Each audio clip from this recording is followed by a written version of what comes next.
Darwin টেস্টে বাংলাদেশের দাপটে এখন চাপে স্বাগতিক অস্ট্রেলিয়া। দ্বিতীয় দিন শেষে 153 রানের লিড নিয়ে ম্যাচের নিয়ন্ত্রণ টাইগারদের হাতে। আর বাংলাদেশের এমন দাপুটে পারফরম্যান্সে মুগ্ধ ক্রিকেট বিশ্বের তারকারা।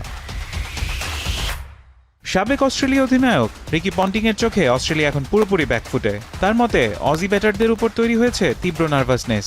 এই মানসিক চাপই আগামী দিনগুলোতে তাদের কুড়ে খেতে পারে। দীর্ঘ বিরতির জড়তা থাকলেও টপ অর্ডারের দুর্বলতার কোনো অজুহাত দেখছেন না পন্টিং।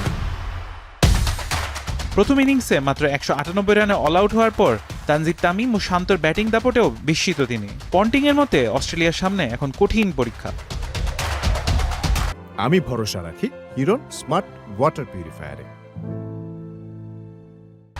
আরেক সাবেক অজি ওপেনার ডেভিড ওয়ার্নারের চোখেও একই চিত্র। তার সরাসরি কথা, বাংলাদেশ এখন পুরোপুরি চালকের আসনে, আর অস্ট্রেলিয়ার পিঠ দেয়ালে ঠেকে গেছে।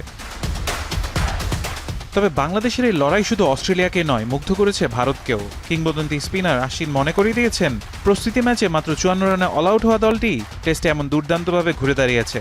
তার চোখে এটি অবিশ্বাস্য এক কামব্যাক। বাংলাদেশের পারফরম্যান্সে মুগ্ধ পাকিস্তানের সাবেক ক্রিকেটার বাসিত আলীও। তার ভাষায়, প্রথম দিনের মতো দ্বিতীয় দিনেও বাংলাদেশ অস্ট্রেলিয়াকে রীতিমতো নাচিয়ে ছেড়েছে। তানজিদের ব্যাটিংয়ের প্রশংসা করে বাসিতের দাবি, রান আউট না হলে তরুণ ব্যাটার দ্বিশতকও পেতে পারতেন।